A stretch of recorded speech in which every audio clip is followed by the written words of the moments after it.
Behind the Lines.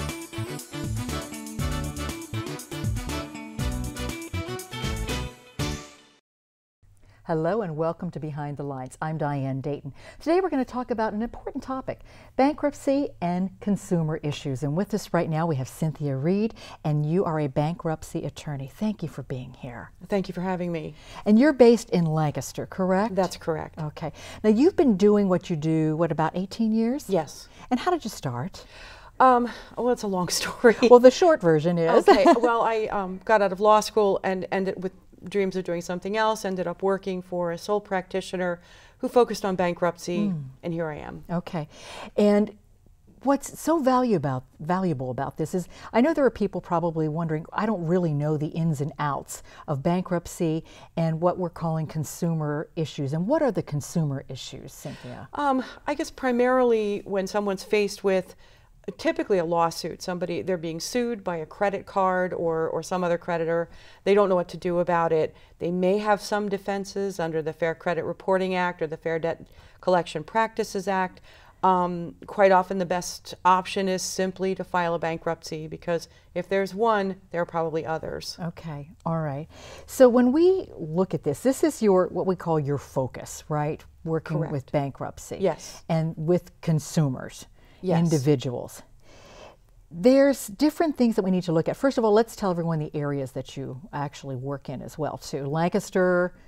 Lancaster, Lebanon, York, Berks County, Chester County. That's pretty much it. So Yeah. if you're in that area, that's what you can also service too. Now, when we talk about different things to look at, there are things like debt settlement, debt management. I know sometimes we'll get either phone calls or we get things in the mail. Right. Or something on email that comes up too. And it's confusing to a lot of us. Help us understand some of this. Okay, debt settlement, I'll start with that. Debt settlement is where a company is offering to settle your debt by asking you to pay them a lump sum every month, which they tell you they're going to put into a special account and kind of hold it in trust. And then when they have enough, and I'm really trying not to use scare quotes, when they have enough, then they will begin to negotiate with one of your creditors and to try to get that creditor to lower the debt to an amount that they can pay off in one lump. It won't be for the full amount, and then the rest of it gets forgiven. What happens then, though, is that you'll receive a 1099-C for the forgiven debt, and you'll pay tax on that. Another big downside is that it takes months sometimes for somebody to get enough money to even begin to negotiate with a creditor. And then the other creditors are standing around going, well, what's going on? What about me? So, and then they can sue you. They can go after you. So debt settlement is something I typically discourage people from getting into. Debt management, on the other hand, is a situation where you go to a nonprofit organization like Tabor Community Services right here in Lancaster. They will analyze your financial situation, income, household expenses, and determine whether you have enough left over every month to make some payments to pay off your debts. Then, and if that's the case, then they will negotiate with your creditors to have them lower the interest rates, and then you pay a lump sum to Tabor or whatever nonprofit, Better Business Bureau approved agency you've consulted with, and over a period of 4 to 5 years, your debt will be paid off. Okay. It can be a very viable solution for someone with a relatively modest amount of debt who, for whatever reason, would prefer to avoid bankruptcy. When we say modest amount of debt, what are we talking about? What solution, if somebody's watching, what category would they fit into? Like so many things, I guess modest is relative. Right. I mean, for some people, a modest amount of debt would maybe be $10,000, $12,000. For someone else, that amount of debt might be insurmountable. For someone else, a modest amount of debt might be $25,000. It really kind of depends on the person and their own financial situation. I often say to some of my clients, they come in and they say, I don't know if I have enough debt to file a bankruptcy, and they have $10,000, $12,000, maybe $15,000. and I've seen amounts well over that. But I say to them, you know, if you can't pay it back, right. 10,000 might as well be 100,000. Mm-hmm. So let's talk about that, and that's where we sort of start that dialogue. Yeah, and what you do is I mean, everybody obviously is so uniquely different. What do you want individuals to think about before they come to see you when they're considering something like this? I think I would hope that someone would maybe, as objectively as possible, analyze their situation. Just how much debt do I have? How is it broken down? Is it all credit cards? Is there a way that I could possibly chip away at this and pay it over time, being careful not to use the cards as they pay them off? Right. I would want, I guess, someone to analyze it objectively. Right. And then if they feel that they don't see a way out, then they make a call. Okay. Come in and see me, and we can talk about it further. Right. And when they do come in to see you, what do they need to have with them to be prepared? People often ask that when they schedule the first appointment, and I typically say you really don't need to bring anything, just because I have a big list of things that I'm going to want from them eventually, right. if they decide they want to work with me. So, and I think it's intimidating to tell someone, well, bring me this and this and this and this raft of documents. For the initial appointment, you mean? Yes, okay. Yeah. Just come in, we'll talk. If you have a list of what you owe, you know, your debts, if somebody's suing you, please bring a copy of the lawsuit, the suit documents. But for the most part, you don't really need to bring anything. Right. Now, the website that you have, it's really easy to remember, is bankruptcylancasterpa.com. That's right. And you have a Facebook page. Yes. Too. So what are we going to find on your website? Well, just some general information, obviously, about me and what I do. I think there are some various sections for the various chapters of bankruptcy, 7, 13, and there's a blog. I have a blog that I don't post to frequently enough, but that contains some fairly general information about basic bankruptcy questions. Right. What do we find on the Facebook page? Just lots of different posts relating to bankruptcy issues, some student loan issues, because I do a little bit of work in the area of student loan problems. But the Facebook page will contain posts relative to bankruptcy and student loans. What do we need to know about student loans and issues that you're talking about with student loans? What's different about that? Well, the big thing is they can't typically be discharged in a bankruptcy. Okay.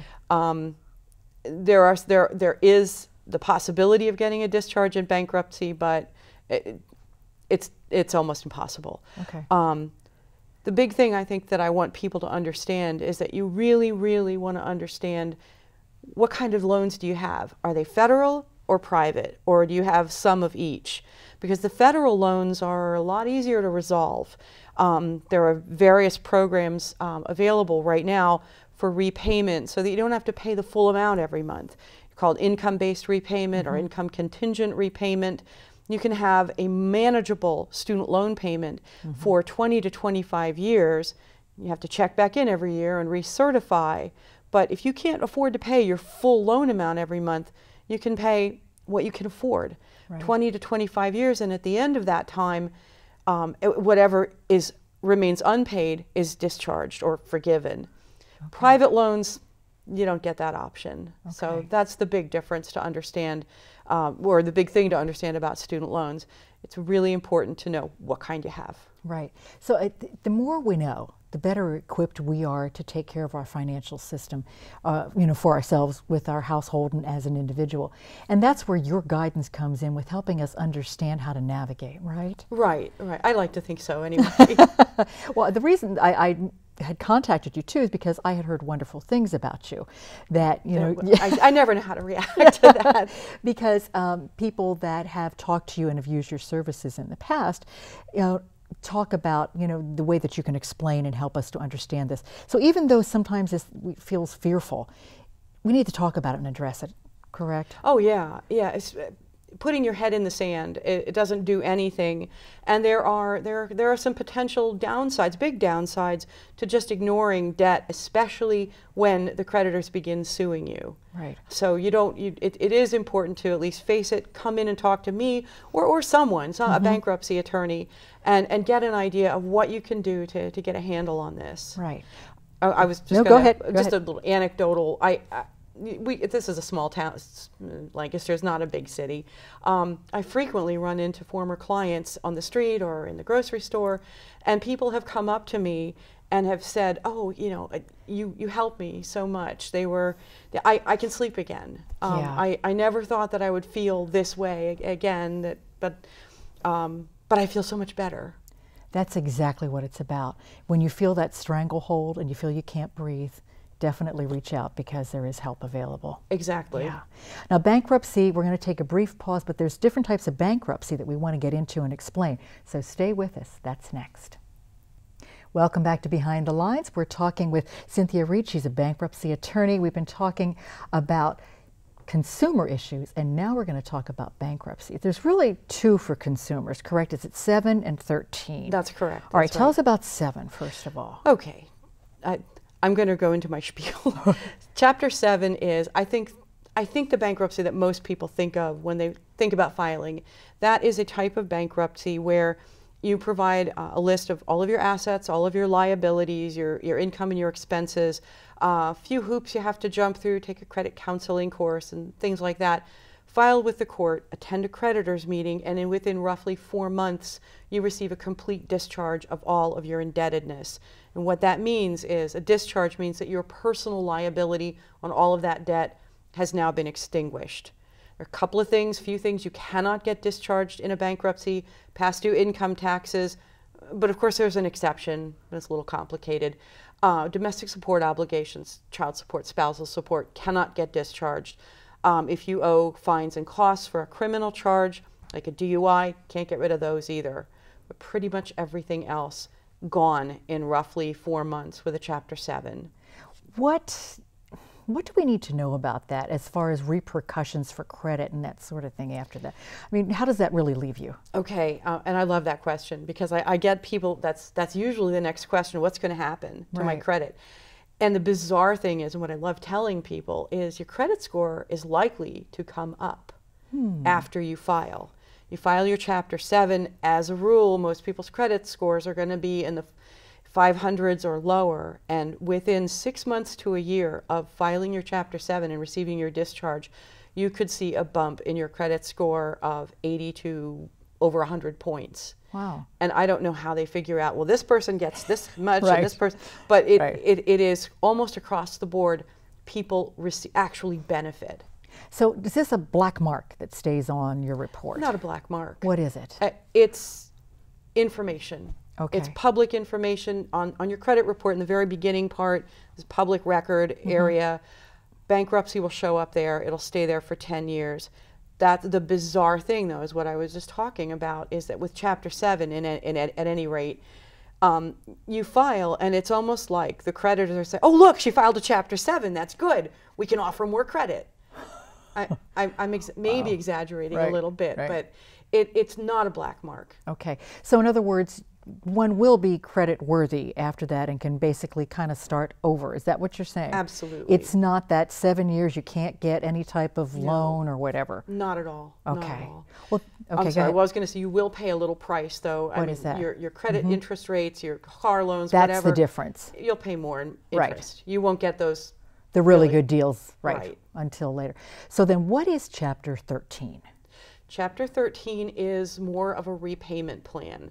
You do all this, most of the same things you do, or all the same things you do with a Chapter 7, income, expenses, assets, liabilities, but you also file with the court a proposed plan of repayment, where you say, I'm going to repay my debts, but not 100% necessarily. And that largely depends on what you have left over as disposable income. But you could owe, let's say, $60,000 in credit card debt, but what you have left over is enough to pay maybe 25% of that. That's what you're going to pay. Okay. And that's what your creditors get. All right. So then, same question. How are we viewed if we would do a Chapter 13? And what's your credit score and rating, and how does that? I think I actually don't have any statistical evidence on the effect of 13. I think it's less immediate and less immediately beneficial than a Chapter 7, because in a Chapter 13 you're going to be actively in bankruptcy for 3 to 5 years. Okay, where with 7 you You're just done. get rid of it. Yep. Okay, so even though with 13 you're trying to pay and you're getting rid of everything at 7, you actually almost seems like your credit goes up more with 7 than 13 quicker because of all. Is that accurate? I think in a sense, yes. Okay. I think because 13, as I said, you're in bankruptcy longer, so that's going to show up on your credit report, just that you're still It's ongoing, Yeah. right. So how do you choose? How do you know which one to do if you're considering that at all as an option? Well, you cross your fingers and hope that you can do a Chapter 7, because Okay. then you'll then you get it done quicker. But how you choose, you don't get to choose. Okay. The bankruptcy code chooses for you. And that's because of your income. That's the means test. That is a threshold determination of income, where we look at 6 months worth of gross income for you and your spouse, even if your spouse isn't filing with you. Add that all up, come up with an average monthly gross, multiply that by 12. That's your annual household income. Compare that to the median income for your household size. And the median numbers change, I think, annually. They're about to change next month. So we look at a household of 4. That's what you have. Household of 4 right now is about 89,000, a little over that. It's about to go up to slightly over 90,000.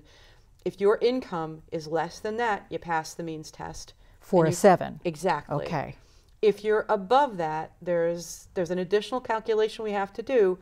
But at the end of that, if you still have money left over, multiply that by 60, because that's the maximum amount of time, 60 months, you can be in a Chapter 13. Okay. If that number is in excess of a specific number in the code, you cannot be in a Chapter 7. Okay. Or you shouldn't be in a Chapter 7. Okay. A little bit earlier when you and I were off camera, we were talking about safety net protection with bankruptcy, and also when we were talking about debt management. Address that. Okay. The debt management plan that I described a little earlier is probably most similar to a Chapter 13, with the big difference is being, number one, you're going to pay 100% of your debt in a debt management plan, whereas in a Chapter 13 you could get away with maybe 25% or something less than 100%. The other thing is, in a Chapter 13, you have the protection of the automatic stay. The automatic stay that's the safety net. I like to tell people it's almost like I used to use the analogy of a garage door. You've got your creditor standing out in the driveway, you're here in the garage, you bring the garage door down, it's coming between you and your creditors, and they can't get through it. Okay. Sometimes if I'm really feeling a little bit nerdy, I call it a force field, like Star Trek. Right, you know, right. They can't get through it. Right. Either way, it's protection. You don't have that in a debt management plan. Okay. Now, when we look at these different programs, settlement management, there's fees that these companies would charge as a part of handling this, correct? That's right. And that's just put into the payment plans, is that right? That's right. Okay. Usually it's, at least with a debt management plan, they're going to charge you a small monthly fee, maybe $30, $40, $50. I think it's based a little bit on a percentage of what you owe, but don't hold me to that. Okay. But that's their administrative cost. Sure. Because they're not for profit. Right. They've got to pay their people. They've got to keep the lights on. Right. But so they're not trying to take advantage. Are there nonprofit agencies that do that with debt management that you know of? Yes. Well, right here in Lancaster, there's Tabor Community Services. Okay, and that's okay. There are other places available, but you want to do your research and be very careful. Make sure they are not for profit. They should preferably be approved by the Better Business Bureau. But there are agencies. So be available. careful, because there's a lot out there that can be deceptive. Yes. Now, if one decides to go with bankruptcy, the way this breaks down, there are obviously some attorney fees, but there's then, what is it, court fees? Is that the other thing that you look at? Fees. Filing fees? Okay. Right. You have to pay something to the court in order to file your case. For Chapter 7, right now, that's $335. Chapter 13, interestingly, is less than that. It's always been that way, and that's $310. Okay. That's what I have to pay to the court or you, if you Right. have to pay to the court to file your case. Okay. There is an exception to that, though, if I'm able to do the case pro bono, and that's relatively rare. I usually receive a referral from Mid-Penn Legal Services, someone who really needs to be in bankruptcy, but who just doesn't have the financial resources. I can do it without charging, and then I can request that the court waive the filing fee. Okay. But that's not the norm. All right, so you get referrals from Mid-Penn, is that what you're saying? Yes. Okay, how else can we get a hold of you and contact you? Well, my website, www.bankruptcylancasterpa.com. Okay. It's long, but it's fairly easy to It's remember. easy to remember, absolutely Right. easy to remember. And then the process, we would start with an initial consultation, correct? And then go from Correct. there. Right. And just a lot of people ask this, there is no charge for the initial consultation. Okay. That's free of charge. All right, and then after that, thank you for making this more understandable, because I think that's really one of the things that you're very good at too, as well, is helping us navigate this, because it is a navigation when we go through all of this too.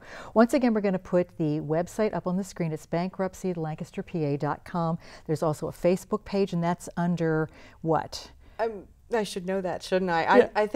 I think it's either Cynthia E. Reed, attorney at law, or it's Bankruptcy Lancaster, PA. And we'll find you through either one of those too. Right. And then we can also check on the website. There's some blogs with a lot of information that's still current as well. We're going to take a brief pause. Thank you so much for coming on today. You've given us a lot of information.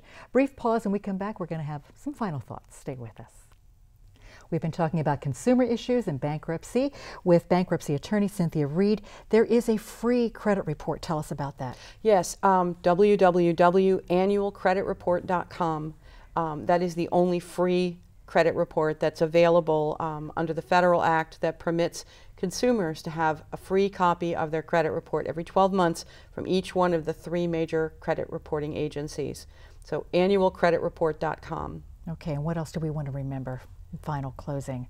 I would say if you find yourself in a position where you're looking at your debt, you're looking at credit card debt, and you're wondering how you're going to keep up with it, if you're just making the minimums and even that is throwing you into a financial tension, seriously consider calling a bankruptcy attorney, coming in, get a free consultation, find out what your options are. Maybe bankruptcy is the best way for you to go. Maybe not, but maybe talking to me or one of my colleagues can give you a vision of a clearer path. Yeah. So don't panic. Right. Oh, that's good. Can give you a clearer path. We can sift through some of the unknowns and have a clearer path to financial sanity. And financial sanity, financial and sleeping at night. Yeah, absolutely. That's good for me too. Thank you so much for everything you do. We'd like to say thank you for joining us today. We hope we've given you some information. I'm Diane Dayton with Behind the Lines, reminding you to look behind the lines. You might be surprised what you find.